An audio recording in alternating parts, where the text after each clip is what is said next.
জামাতের নেতৃত্বে 11 দলীয় জোটের কি আবার ভাঙন শুরু হতে যাচ্ছে? কারণ শরিক দল জামাতে ইসলামী ও এনসিপির কর্মকাণ্ডে সেটাই মনে হচ্ছে। এনসিপি অনেক আগে ঢাকা দক্ষিণের মেয়র পদে আজিম মাহমুদ সজীব ভূঁইয়াকে প্রার্থী ঘোষণা করেছে, কিন্তু সম্প্রতি জামাতে ইসলামীও তাদের ডাকসুর ভিপি শিবির নেতা সাদিক কায়েমকে প্রার্থী ঘোষণা করেছে। অথচ তারা ঐক্যবদ্ধভাবে নির্বাচন করে বিএনপিকে পরাজিত করার সংকল্পবদ্ধ ছিলেন।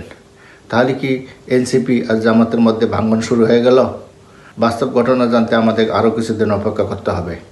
তবে এটা সত্য, জুলাই অভ্যুত্থানের নেতৃত্বে দেওয়া ছাত্রদের মধ্যে ইসলামী ছাত্র শিবিরের বেশিরভাগ সদস্য থাকলেও সাধারণ ছাত্ররা সেখানে ছিল।